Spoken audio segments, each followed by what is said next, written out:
hablar de la presencia de Dios. Así que te invito a que tomes atención, tengas atención. Si tenés para anotar, sería muy bueno que anotes, ¿sí? Antes era costumbre tener una libretita y anotar, una agenda.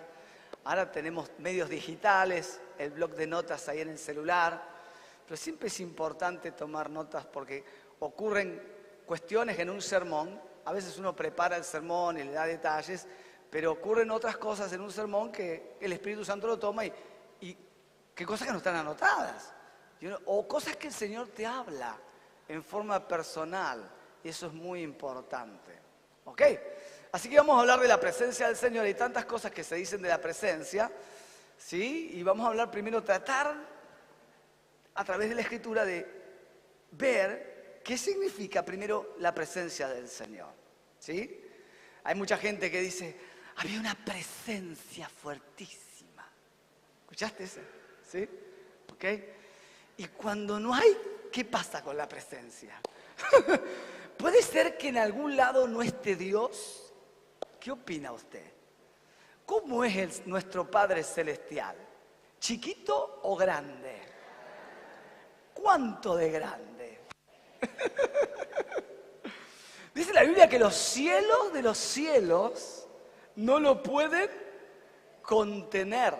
Decía el rey Salomón cuando estuvo inaugurando su templo, el templo que quería construir David, y él decía, David tenía ese pensamiento, esa carga al final de su vida, porque el culto a Dios se hacía en un tabernáculo, en una carpa, y él vivía en un palacio y tenía su casa y el palacio. Dice, ¿cómo puede ser que yo tenga palacio y Dios una carpa? Le voy a hacer un templo. ¿Se acuerdan de ese pasaje? ¿Alguno lee Biblia? Bien, bien, vamos bien. Y si no, Reyes, Crónicas, ahí en el Antiguo Testamento lo vas a ver. Y Dios le dice, no, el templo lo va a hacer tu hijo Salomón. Vos juntale los materiales, vos fuiste un guerrero, me serviste, un adorador, pero derramaste mucha sangre. Vos no, lo va a hacer tu hijo, Salomón, que era un diplomático, ¿sí? Y Salomón en sus mejores momentos de adorador, él dice, cuando está inaugurando el templo y lo hace una arquitectura maravillosa y le pone los mejores materiales, una hermosura, el primer templo, dice, cuando él lo está inaugurando, dice, yo hice el templo y está orando, dice, y sé que este templo no te puede, los cielos de los cielos no te pueden contener, cuanto menos esta casa. ¿Ok? Pero así todo, cuando estemos acá, inclina tu oído y escucha nuestras oraciones. Entonces, los cielos de los cielos no lo pueden contener. Para darte una idea, porque uno dice, el cielo no... A ver, vivimos en un planeta llamado planeta Tierra. ¿Cuántos terrícolas hay acá? Bien, bien. Pero afuera del planeta está el espacio exterior, que está dentro del universo, ¿sí? ¿Me sigue hasta ahí? ¿Ok? Un poco una clase de astronomía. La Tierra está en una galaxia llamada Vía Láctea. Algo en el colegio escucharon algo. Bien, ok. Y la Vía Láctea es una de las tantas galaxias que hay. ¿Se entiende? ¿Ok? De hecho, nuestro sistema solar está dentro de una galaxia llamada Vía Láctea. ¿Cuántos sistemas solares hay en nuestra galaxia? Se calcula que entre unos 200 a 250 mil millones de sistemas solares hay en nuestra galaxia. Es grande la Vía Láctea. ¿Sabe cuántas galaxias hay como las nuestras en el universo entero? Se calcula unos 200 mil millones más. Es grande nuestro Dios. Quiere decir que quiere exaltar nuestro... Ahora, cuando Él crea los cielos y la tierra, escuche por favor, esto está actualmente, el modelo cosmológico científico es este. Cuando Él crea el espacio, la materia y el tiempo. Y esto está comprobado aún científicamente. ¿Ok? En el Génesis él dice, cuando crea todo, quiere decir que nuestro Padre es atemporal. El cielo donde vas a ir vos está afuera del universo. Así que es grande el cielo. ¿Cómo es nuestro Padre? No nos entra en la cabeza. Pero su presencia completa, ¿qué cosa? Todas las cosas. ¿Ok? Así que cuando hablemos de la presencia de Dios, no vamos a hablar simplemente de algo que sentimos. Y esto es importante. Y quiero ir al punto ahí. Porque a veces confundimos lo que Dios deja, lo que Dios muestra de su presencia a la presencia en sí. Vuelvo a repetir. Una cosa es lo que Dios nos deja percibir de su presencia y otra cosa es la presencia en sí. ¿Ok? ¿Sí? Así que vamos rápido en una pequeña introducción, daría para hablar esto, pero una pequeña introducción. Entonces, toda persona tiene ¿qué cosa?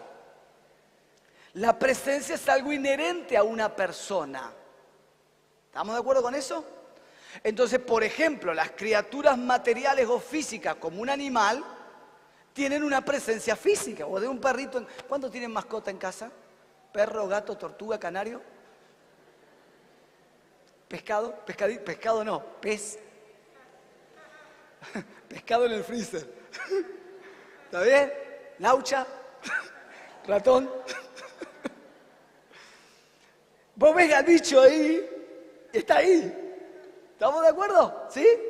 Ok, tiene una presencia, está acá. ¿Te das cuenta si el perro está en casa o no? ¿Sí? Ladra, mueve la cola, hace ruido, rompe cosas. ¿Sí? Yo conozco, no digo quién, no voy a decir nombre de quién, pero tiene una mascota que se pone celoso la mascota se pone celosa cuando se van. Y cuando se van, siempre hace algo, que no lo llevan al perro. ¿Sí? Se van de picnic, no lo llevan al perro, cuando vuelven porque no lo llevaron, o mordió las cortinas o hizo algo raro. ¿A cuánto les ha pasado algo parecido? Tienen perro igual. Ok, ahora bien, las criaturas inmateriales, de la misma manera, como por ejemplo los ángeles, tienen una presencia, pero una presencia espiritual. Los seres humanos somos una convergencia de la parte física y la parte espiritual. Por eso los seres humanos estamos en la intersección de los dos reinos, espiritual y material, porque el Señor nos ha hecho diferentes a los animales. Los animales tienen un alma terrena que se deshace, o sea, muere al morir el cuerpo, por eso no tienen espíritu, pero los seres humanos tenemos espíritu. Su cuerpo va a ir a la tierra, pero su espíritu va a ir al cielo si tiene a Cristo en esta mañana. Y si no lo tiene, que esta sea la mañana donde te abraces al Señor. Porque hay una eternidad maravillosa allá. ¿Ok? Pero entonces, un ser humano, escúchame por favor, tiene una presencia como física, porque tiene un cuerpo, y una presencia espiritual. De ahí que un ser humano puede cambiar la atmósfera de un lugar. Si tiene un mal espíritu, cambia la atmósfera de un lugar. Si tiene un buen espíritu, cambia la atmósfera de un lugar. Sin hablar, puede afectar la atmósfera de un lugar. ¿Aquí me está siguiendo acá? Porque el ser humano, como los ángeles, tiene una naturaleza también como espiritual. Ahora bien, una cosa es la presencia y otra cosa es ser presente. O sea, uno puede ser un padre que tiene presencia, pero ser un padre ausente. ¿Ok? O sea, podés estar en casa, pero se da cuenta que no estás. Tu familia es una cosa que está ahí en el sillón mirando la tele y no habla. Llega del trabajo, el gordo se sienta, pum, y ve zapping. Y después se va a dormir. No. Entonces, que tengas presencia no significa que estés presente. Y Dios nos manda a estar presentes. Con madre, padre, estoy hablando, hijos. ¿Sí? Nuestro Dios es un Padre presente. Entonces te dije, la presencia es algo inherente a la persona. La presencia es algo inherente a la persona. Por lo tanto, si queremos hablar de la presencia de Dios, tenemos que hablar algo inherente a lo que es Él. Podemos hablar de ¿qué? De su naturaleza. Su omnipresencia, que significa que Él está presente en todos lados. Su omnipotencia, su omnisciencia, su gloria, su poder, su vida, su santidad, su majestad. Y podemos hablar de muchas cosas más. O sea, la presencia es inherente a la persona. Si hablamos de la presencia de Dios, no podemos hablar simplemente de algo que sentimos. Porque eso es algo que Dios en su soberanía nos permite percibir. Tampoco podemos reducir la presencia de Dios a una emoción. Porque la presencia de Dios es mucho más que una emoción. Ahora, dicho esto, también tengo que decir que obviamente la psiquis humana reacciona de una forma distinta a lo divino. Repito, nuestra psiquis humana reacciona ante lo divino con experiencias desconocidas. Por eso es muy común que alguien que recibe a Cristo y tiene un encuentro con Dios, cuando te quiera describir su experiencia, muchos van a decir: tuve una paz que nunca la experimenté. Porque la psique humana reacciona ante lo divino con emociones desconocidas, nunca vividas.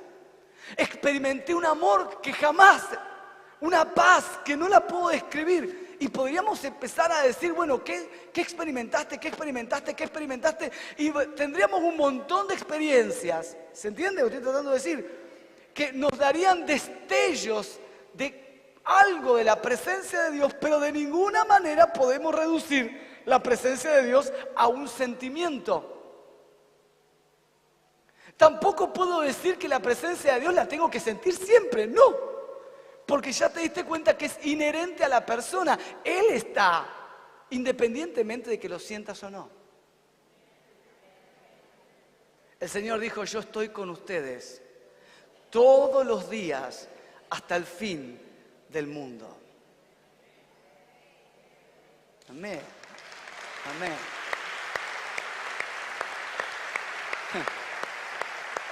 Él está a nuestro lado. No importa si lo siento mucho, poco, menos. Muchas veces el Espíritu Santo trabaja en nuestro ser. Él impronta en un abanico emocional. Y muchas veces Él te dará testimonio de la paternidad. Y experimentarás dentro tuyo el amor de Padre. Porque el Espíritu Santo que está dentro tuyo te quiere dar testimonio de la paternidad del Señor. En algunos momentos Él nos exhorta. Porque hemos pecado, nos hemos equivocado, nos estamos enfriando. Y Él te improntará su tristeza. En algunos momentos Él te va a querer ministrar su gozo y podés hasta llorar en su presencia. Y estás experimentando lo que el Espíritu Santo te está dando, ¿qué? Testimonio. ¿Estamos de acuerdo? Entonces lo que vamos a hablar ahora, en el punto 2 del mensaje, es algunas formas en las cuales percibimos la presencia de Dios en nuestras vidas. ¿Ok? Si tenés para tomar nota, por favor. Algunas formas en las cuales los creyentes percibimos la presencia de Dios en nuestras vidas. Número 1, 2 Corintios, capítulo 3, versos 16 al 18. El primer punto es, percibimos la presencia cuando percibimos su obra en nuestras vidas, de una forma indirecta. Yo percibo lo que Dios está haciendo en mi vida. A través del cambio, a través de la transformación, puedo percibir que Él está en mi vida. ¿Se entiende? ¿Ok? Entonces dice el apóstol Pablo: pero cuando se conviertan al Señor, el velo, ¿qué va a ser? O sea que hay un velo espiritual, un velo mental que le impide al incrédulo ver la verdad. Pero ese velo, esa ceguera espiritual, no está asociada a la ignorancia. No es ignorancia, es una actitud de corazón. El cerrarse a la verdad. Cuando la persona se convierte, significa voluntariamente acepta la verdad. Cuando se convierte, entonces inmediatamente el velo se quitará, porque el Señor es el Espíritu. Muy interesante el tema. El Espíritu Santo es el Espíritu de Cristo, porque el Señor es el Espíritu. Y donde está el Espíritu del Señor, o sea, está el Señor, allí hay ¿qué cosa? Libertad de todo tipo. Y la primera barrera, la primera esclavitud que se cae es la esclavitud espiritual. Y porque se cae la esclavitud espiritual, verso 18, por tanto nosotros todos, ¿cuántos? Mirando a cara descubierta como en un espejo la gloria del Señor. El espejo de aquella época era un metal pulido, no eran los vidrios que tenemos hoy, ¿sí? Entonces la imagen a veces era media borrosa, no era clara. Entonces el Señor te dice, como mirando un espejo, la gloria del Señor, la gloria es brillo, ¿ok? El brillo, la luz del Señor, somos ¿qué cosa? Transformados, cambiados de gloria en gloria en la misma imagen como el Espíritu del Señor. Amén. Amén. O sea, percibo la presencia de Dios, la percibimos por el cambio y la transformación interior de nuestras vidas. ¿Cómo vamos cambiando? Algo que ocurre de adentro hacia afuera, de gloria en gloria, a la imagen de Cristo. Cada vez que la imagen de Cristo se forme en mi vida, lo que va a hacer es dar un testimonio de que Él está en mi vida, de que Él está en tu vida. ¿Ok? Entonces, el Señor muestra su presencia a través de su obra en nosotros. En segundo lugar, Dios nos revela su presencia a través de un testimonio interior, subjetivo totalmente porque es personal, individual porque nos ocurre a nosotros, y puede estar casado, tener hijos, pero el testimonio es singular, no se puede comparar, no puedo juzgar, pero todo creyente tiene una manifestación de Cristo en su vida. Dice la palabra de Dios en San Juan, capítulo 14, verso 21-23. El que tiene mis mandamientos, dice el Señor, y los guarda, ese es el que me ama. O sea, el que ama a Cristo tiene que guardar la palabra de Dios. Nadie puede decir que cree, que ama a Dios y no guarda sus mandamientos. Esa es la evidencia. ¿Cuál es la evidencia? La obediencia. A ver, diga, ¿cuál es la evidencia? Hasta parece un cantito. ¿Cuál es la evidencia? La obediencia. Y dice, el que me ama será amado por mi Padre y yo le amaré. ¿Y qué dice ahí? Y me manifestaré a Él. Está diciendo, el que me ama, que guarda mi palabra, tendrá una manifestación, ¿qué cosa? Personal, de Cristo vivo y resucitado. El Cristo resucitado se va a manifestar a esa vida. Es más, le dijo Judas, no el Iscariote, era otro, no el que lo iba a condenar. Dice, no el que lo iba a traicionar. Señor, ¿cómo es que te manifestarás a nosotros y no al mundo? ¿Cómo es que nosotros te vamos a ver y el mundo no te va a ver? ¿Cómo es que te vas a manifestar a nosotros y no al mundo? Pues él está diciendo, el mundo no me va a conocer, el mundo no me va a ver, ustedes me van a ver. Entonces el Señor le explica de qué se trata esta manifestación. Respondió Jesús y le dijo, otra vez, el que me ama, cambia el orden. Ahora, no es la palabra, el que me ama, mi palabra de guardar. Y mi Padre le amará. Y ahí la clave, la manifestación, ¿de qué se trata? Y vendremos a Él y haremos ¿qué cosa? Morada en Él. Todo creyente tiene el testimonio interior de la presencia del Padre y del Hijo en su vida.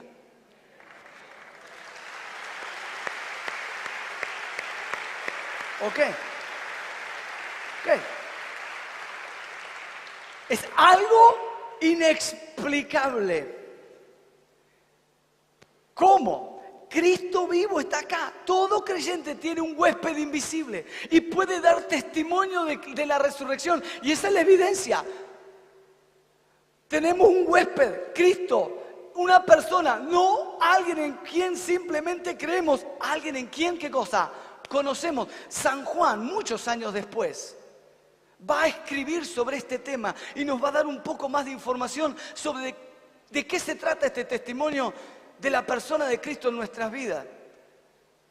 Como 50 años después le está escribiendo su carta, una de las primeras cartas, la primera de San Juan 5:10, y va a hablar de este tema del testimonio. Dice, el que cree en el Hijo de Dios tiene ¿qué cosa? El testimonio ¿dónde? En sí mismo. El que no cree a Dios le ha hecho mentiroso porque no ha creído en el testimonio que Dios ha dado acerca de su Hijo. Y este es el testimonio, que Dios nos ha dado ¿qué cosa? Vida eterna, y esta vida está en su Hijo. El que tiene al Hijo tiene la vida, el que no tiene al Hijo de Dios no tiene la vida. El testimonio de tener a Cristo en nosotros es una experiencia de vida espiritual en nosotros. ¿Ok? ¿Ok? Usted puede compartir. Entonces, quien ha nacido de nuevo tiene a Cristo en su vida. Y por tener a Cristo, experimenta una vida nueva. Una vida espiritual. Algo jamás vivido. La vida eterna no es eternidad. Es la vida de Dios en nosotros. Es una gota del cielo en nuestro interior, donde podemos experimentar la comunión, la relación con nuestro Padre Celestial. De ahí que la palabra de Dios te dice que el Espíritu mismo da testimonio a nuestro espíritu de que somos ¿qué cosa? Hijos. Ese testimonio es esto, es la vida de Dios en nuestra vida. Por lo tanto, en segundo lugar, Dios revela su presencia en nosotros a través del testimonio de su Espíritu en nuestras vidas. ¿Ok? Entonces te dije, número 1, percibimos la presencia de Dios a través del cambio, a través de la transformación, a través de ser cambiados. Número 2, percibo la presencia de Dios a través del testimonio interior, la vida de Cristo. Él dijo, yo vine para que tengan vida y la tengan. El Señor dice en otro momento, y de su interior, otra vez, correrán ¿qué cosa? Ríos, hablando de este testimonio. Todo creyente verdadero. ¿Cuántos?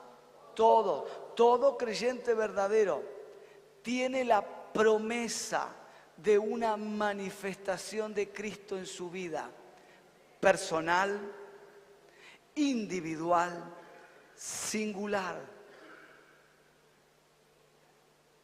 Nadie se tiene que conformar con un cristianismo a cuentagota, porque no es el cristianismo bíblico.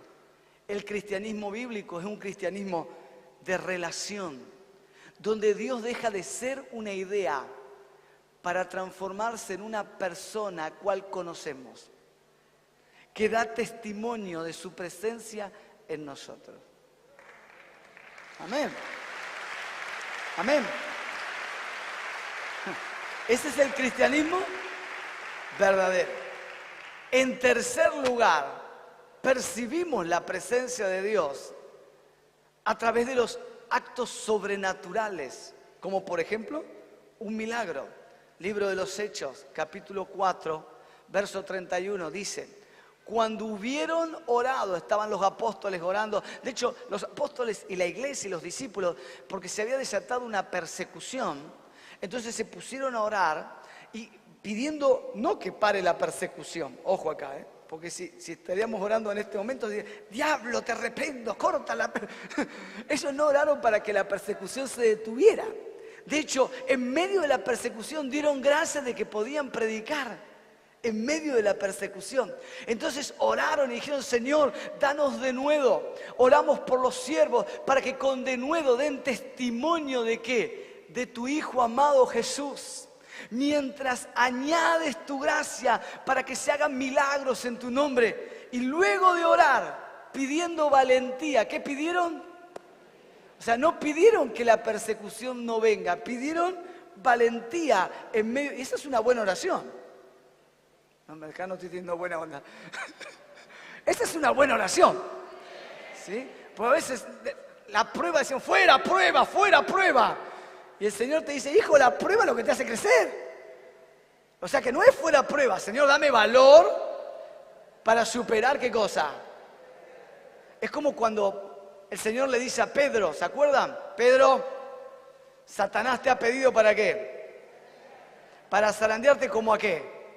Como a trigo, ¿viste? O sea, agarrar la ramita de trigo, la iban a pegar un baile a Pedro de novela. ¿Estamos de acuerdo con eso? ¿Sí? Entonces el Señor le dice, Satanás, ¿quién te ha pedido? Satanás te pidió para zarandearte. Y el Señor no dice, y yo lo he reprendido para que no te zarandee. ¿Dijo eso el Señor? Yo lo he reprendido y lo he echado fuera para que no te zarandee. No dice eso. ¿Qué dice? Yo he orado para que tu fe no falte. Pero zarandeado vas a ser zarandeado, hijo. ¿Sí? Pedro tenía que cambiar. Y como no cambiaba por las buenas, iba a cambiar. ¿Por qué no cambiamos por las buenas? ¿Qué te parece, mi amor? ¿Qué te parece, mi vida, si cambiamos por las buenas? Un aplauso más grande al Señor ahí.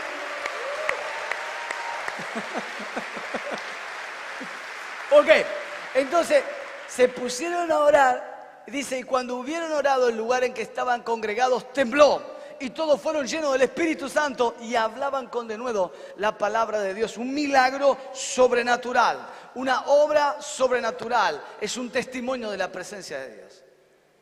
Esta es la tercera forma en que Dios se manifiesta en nuestras vidas, ¿ok? La presencia de Dios también se manifiesta en medio de la prueba, de la confrontación, que estuve tocando el tema recién. Y podemos ver este tema, la presencia de Dios en la confrontación, por ejemplo, en la vida de Elías contra los profetas de Baal. Estaba confrontando, cuando el nombre de Dios está en juego, Dios manifiesta su presencia. Cuando el nombre de Dios estará en juego en tu vida, cuando seamos confrontados, no por nosotros, escúchame por favor, porque la persecución no viene por nosotros, no es contra nosotros, es contra quién está en nosotros. El mundo está en guerra, está en odio, no contra nosotros, contra quien está en nosotros. ¿Ok? ¿Se entiende lo que estoy tratando de decir acá? ¿Sí? Esto es un sistema anti-Dios, donde a lo malo lo van a llamar bueno y a lo bueno lo van a llamar malo.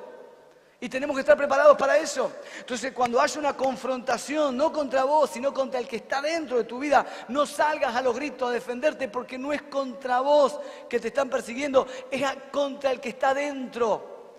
Y el Señor se va a manifestar en medio de la confrontación.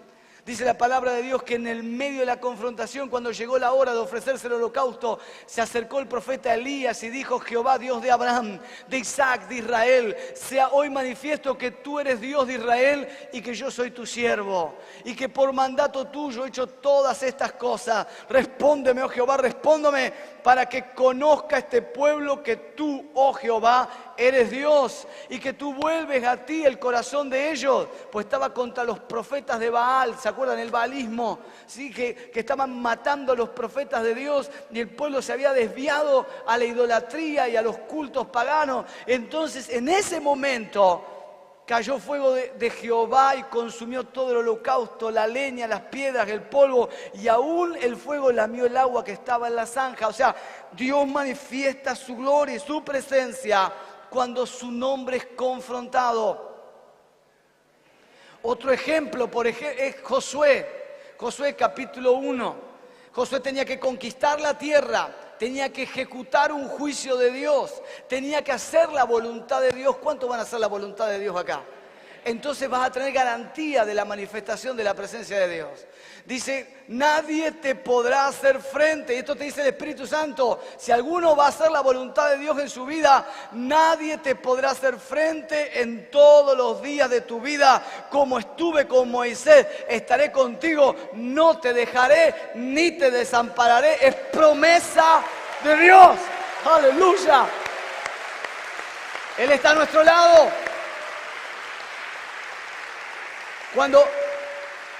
Escúchame por favor, cuando nos disponemos a hacer su voluntad, la garantía de su presencia es una promesa. Tenemos la garantía de su presencia. Esto lo dijo el Señor a la iglesia. Él se estaba yendo, había resucitado y por 40 días se aparece a los discípulos, a los apóstoles, hablándoles del reino de los cielos, hablando de la misión. Mateo capítulo 28 te va a hablar de este tema y les va a prometer la presencia en sus vidas. Mateo 28, 18 al 20 dice: y Jesús se acercó y les habló diciendo: toda potestad me es dada, ¿dónde? En el cielo y en la tierra. Entonces está diciendo la iglesia: iglesia, paz, porque toda autoridad les es dada a nuestro Señor. No es que vamos en nombre de alguien que no tiene poder ni autoridad, no. Vamos a predicar el evangelio de alguien que tiene todo poder y toda autoridad en el cielo y en la tierra. Por tanto, el Señor dice: ir y hacer discípulos. ¿A quiénes? A todos los barrios. ¿Qué dice ahí? ¿A todas qué? Las naciones. Le está hablando a la iglesia en general. Nosotros estamos ubicados en Mar del Plata, pero la iglesia está en el mundo. Y la iglesia tiene una visión mundial: ir y hacer discípulos a todas las naciones, bautizándolos en el nombre del Padre, del Hijo y del Espíritu Santo, enseñándoles, esta es la tarea nuestra, no es otra, enseñándoles que guarden todas las cosas que os he mandado. Y he aquí, como a Josué: yo estoy con vosotros todos los días hasta el fin del mundo. Es la presencia de Dios. Es una promesa. Es promesa. Amén. Celebramos su presencia. Él nos ha prometido estar con nosotros. Independientemente que lo sientas o no lo sientas, más o menos un día u otro. No puedo. Él está. De hecho, muchas veces Él va a retirar las emociones para que nuestra fe se consolide. Porque aquí lo que está diciendo Él es: confía, yo estoy. ¿Dónde nace el hecho de querer sentir? La pregunta, una buena pregunta sería: ¿dónde nace en el fondo? Escucha por favor, pues estamos en una generación muy almática, muy emocional, donde si siento, hago, y si no siento, no hago, y si siento y... ¿Dónde nace el querer sentir para dar fe? En el fondo nace de la inseguridad y no confiar en su promesa. Porque Él dice: yo estoy con vosotros todos los... ¿Cuántos días? Algún día, el día feriado, el domingo, el lunes, mañana que tenés que pagar las cuentas, está el Señor. Cuando lo sientas está, ¿sí? Y cuando no lo sientas, Él dice: yo estoy ¿cuántos días? Cuando estés contenta, hija. Cuando estés triste. Yo estoy todos los días. ¿Hasta cuándo?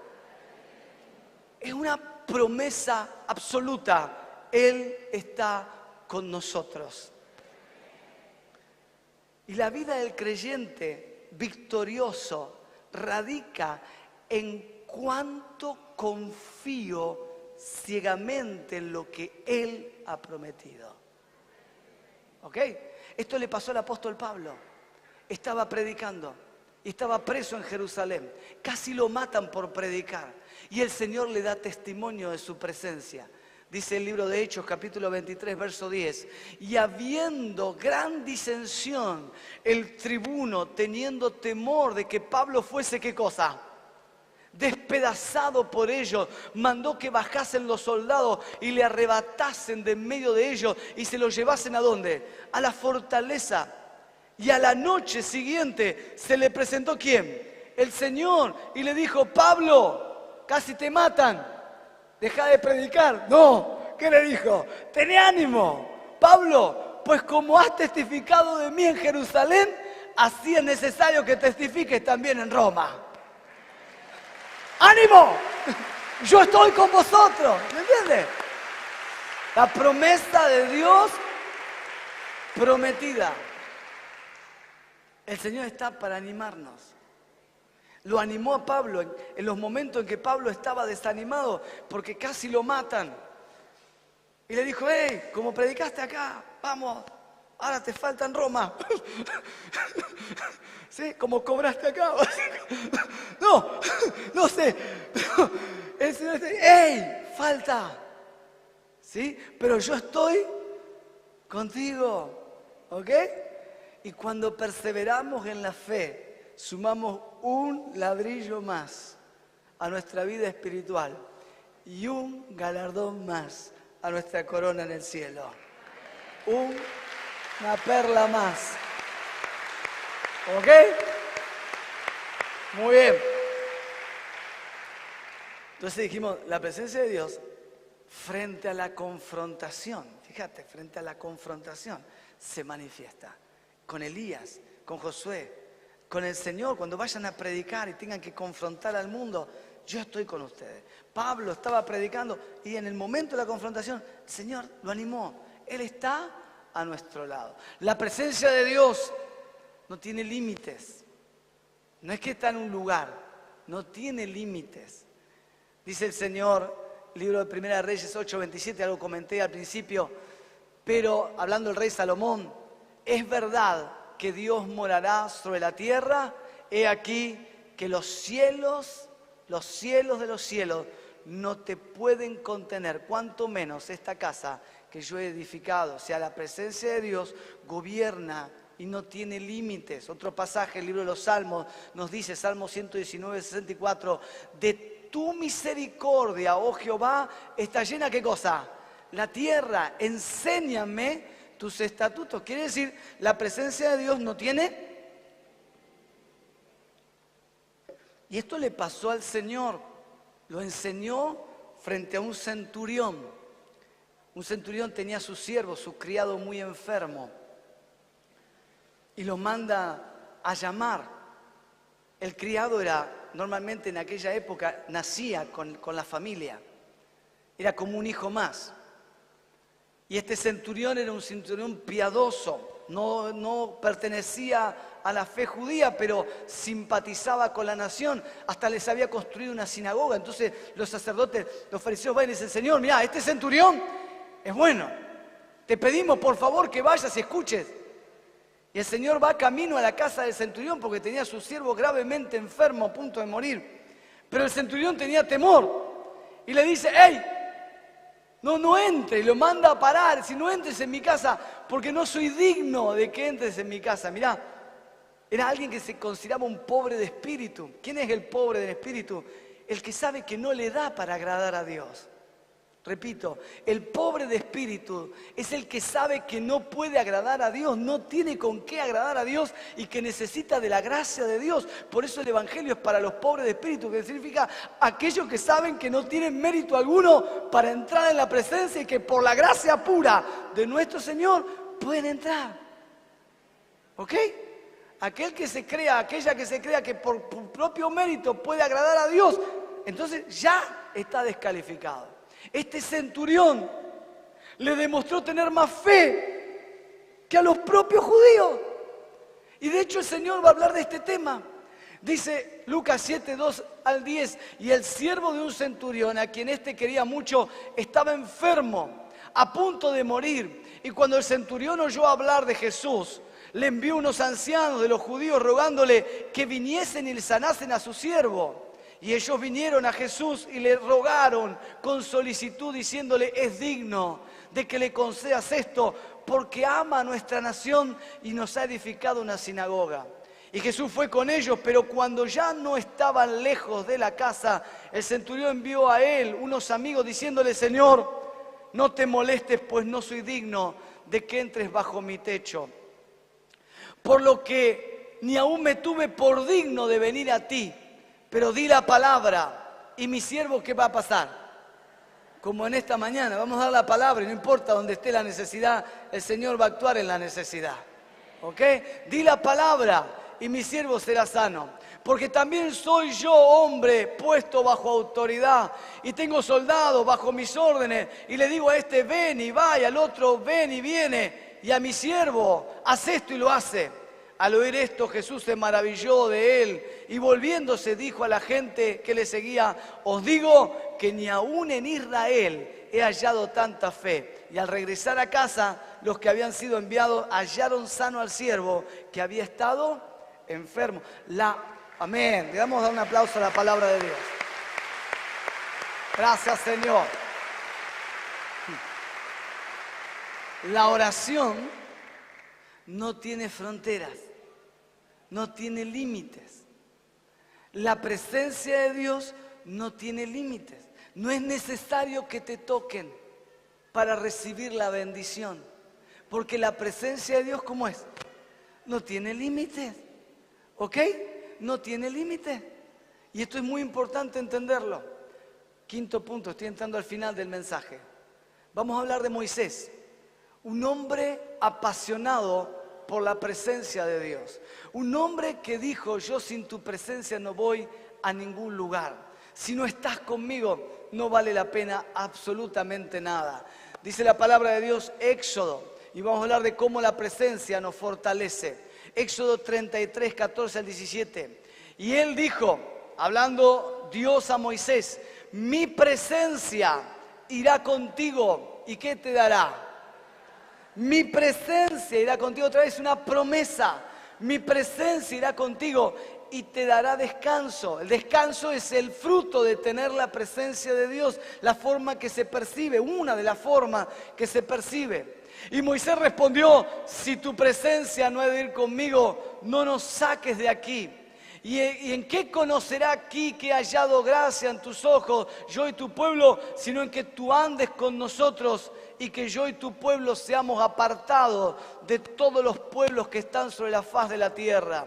Y Jehová dijo a Moisés, también haré esto que has dicho, por cuanto has hallado gracia a mis ojos y te he conocido por tu nombre. Amén. Amén.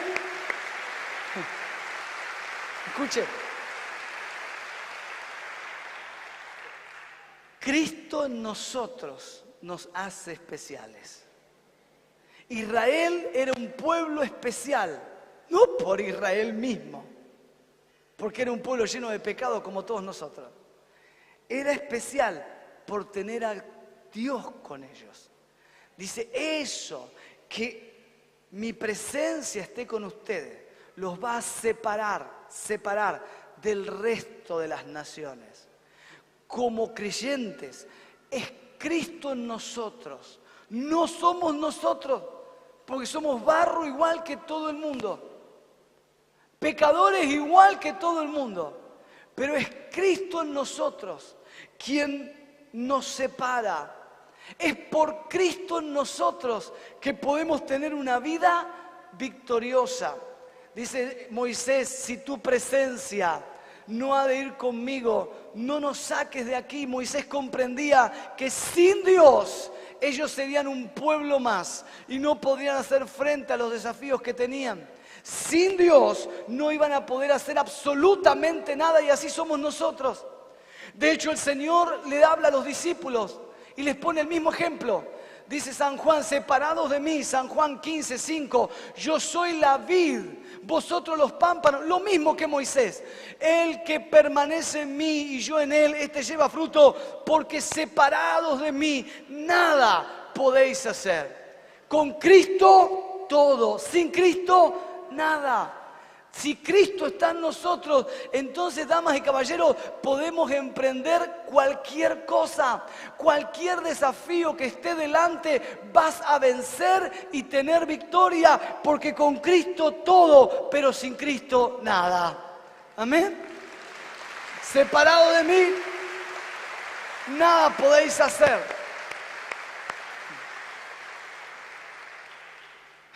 Si tu presencia no ha de ir conmigo, no nos saques de acá. El Señor dice, hay una tarea, hay desafíos, pero separados de mí.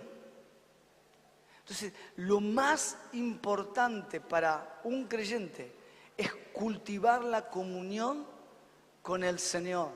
4 bendiciones de la presencia de Dios y terminamos. La presencia de Dios, con su presencia, caminamos en luz. Si estamos tomados del Señor, entonces tendremos luz, que es la capacidad de ver su voluntad, la capacidad de discernir entre lo bueno y lo malo.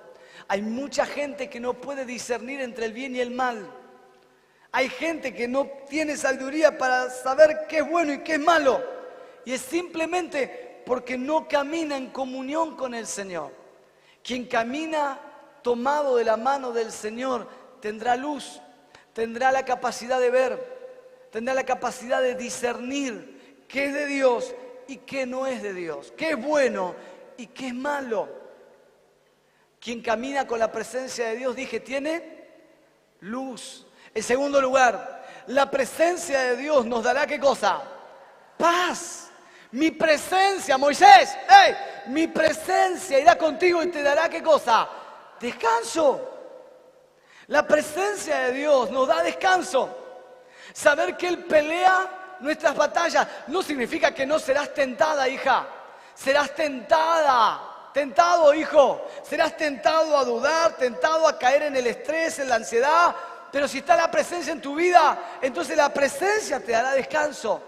Dice el Señor que aquel que pone sus cargas en Él, aquel que ora poniendo sus cargas en Él, la paz de Dios, escúchame por favor, la paz de Dios que sobrepasa todo entendimiento, guardará sus corazones y sus pensamientos en Cristo Jesús. La presencia de Dios nos da paz. Amén. Amén. En medio de la prueba, la crisis, la adversidad, caminar tomado de la mano de Dios te dará paz. Fíjate, no la paz del mundo, no una paz externa, no una paz que dependa de las circunstancias, no una paz que dependa del contexto, no. Es una paz que depende de la presencia de Dios, de quién está en nosotros. Si cuando dependemos de Dios, escúchame, cuando dependemos de Él y no nos separamos, entonces tenemos paz. Una señal de que estamos haciendo las cosas separados del Señor es la ausencia de paz. Y anotalo. Una señal, como un semáforo, una alerta, una luz roja, se enciende la luz. Cuando estoy haciendo algo separado de Cristo, o sea, va Sergio delante y el Señor no va, es que la paz desaparece. ¿Ok? Mi presencia irá contigo y te dará. Tercero, en su presencia caminamos en justicia y verdad. No hay grises, no hay engaño. Satanás no puede mentir, Satanás no puede traer oscuridad, porque quien camina tomado de Cristo discierne el engaño, discierne las trampas. De hecho, la Biblia te va a exhortar una y otra vez, ¡hey, cuidado! Cuidado porque no ignoramos las maquinaciones de nuestro adversario. Cuidado porque nuestro enemigo está dando vuelta como león rugiente. O sea, cuidado porque él es un mentiroso por excelencia. Cuidado porque él puede engañar, puede inducir cosas. Si no estamos tomados del Señor, podemos caer en la trampa. De hecho, cuando el apóstol Pablo dice que no tenemos lucha contra carne ni sangre, la palabra lucha, esa lucha que él menciona, no es boxeo.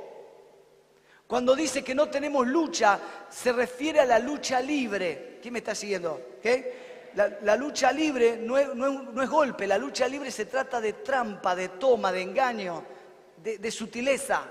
Así es nuestro adversario, trabaja con sutileza y trampa. Pero si estamos tomados del Señor y tenemos la presencia de Dios en nuestra vida, caminaremos en justicia y en verdad. No serás preso del engaño, no seremos presos del engaño. ¿Qué? Y por último, con su presencia somos ¿qué cosa? Tendremos fortaleza espiritual. Con Cristo somos fortalecidos, más que vencedores. Sacaremos fuerzas de debilidad. Amén. Porque Él está con nosotros. Yo quisiera orar en esta mañana para que su presencia esté con nosotros. Póngase de pie, póngase de pie. Allí en casa. Quizás a alguien el Señor le ha hablado. Hoy una mañana especial donde tenemos que presentar niños, ¿no? ¿Ok? Vamos a orar para que la presencia de Dios, que está en nosotros, pero vamos a hacer un compromiso con la presencia, ¿ok? Porque Él está, Él nos ha prometido, yo estoy con ustedes, ¿cuántos días? A ver, alguno que se acuerde de la predicación. Pues salen a la calle y dicen, ¿de qué habló el pastor? No sé, pero estuvo lindo. No sirve eso, no sirve eso. No quiero que diga estuvo lindo. En el mejor de los casos, algunos dirán estuvo feo. ¿Ok? Quiero que diga, ¿cuántos días va a estar la presencia de Dios en nosotros? Yo estaré con vosotros todos los días y el Señor separados de mí. Entonces, ¿por qué no oramos para hacer un compromiso con la presencia de Dios? ¿Qué le parece? Levante sus brazos al cielo. Allí en casa también. Padre, te damos gracias, Señor, por tu palabra, que es fiel, verdadera y que nunca volverá vacía. Señor amado, nos has hablado de tu presencia, que fortalece nuestras vidas. Tu presencia, Señor, que nos impulsa a seguir adelante.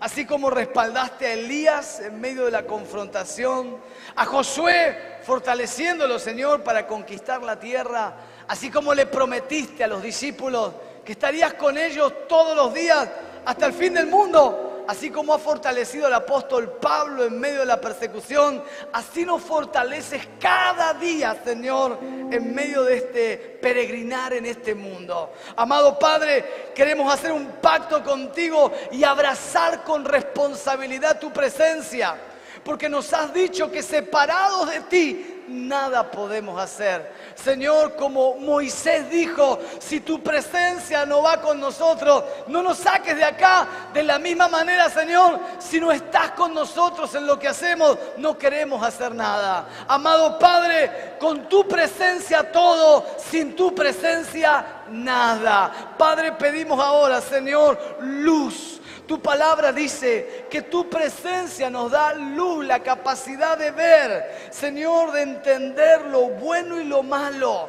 Amado Padre, que tu presencia nos dará paz. Y yo pido en esta mañana la paz divina sobre cada hijo y cada hija. En medio de cualquier adversidad, tu paz, el sello de tu presencia. Amado Padre, la fortaleza espiritual de tu presencia en nuestras vidas, el poder de tu Espíritu impulsándonos, Señor, para seguir adelante, Padre, para servirte con alegría, con gozo, con esmero, con esfuerzo. Padre, sabiendo que hay un galardón en los cielos para aquellos que perseveran hasta el final. Amado Señor, te damos gracias por tu palabra. En el nombre de Jesús. Amén y amén. Gloria a Dios. Gloria a Dios. Celebre, celebre. Él está con nosotros. Su presencia está con nosotros. Extienda sus manos hacia acá. Tenemos la declaración. Diga conmigo, hoy declaramos que tu presencia nos fortalece, nos acompaña para enfrentar los desafíos de este nuevo año y hacer tu buena voluntad aquí en la tierra, así como en el cielo. Amén y amén. Gloria a Dios. Alabamos al Señor. He decidido Aleluya. seguir a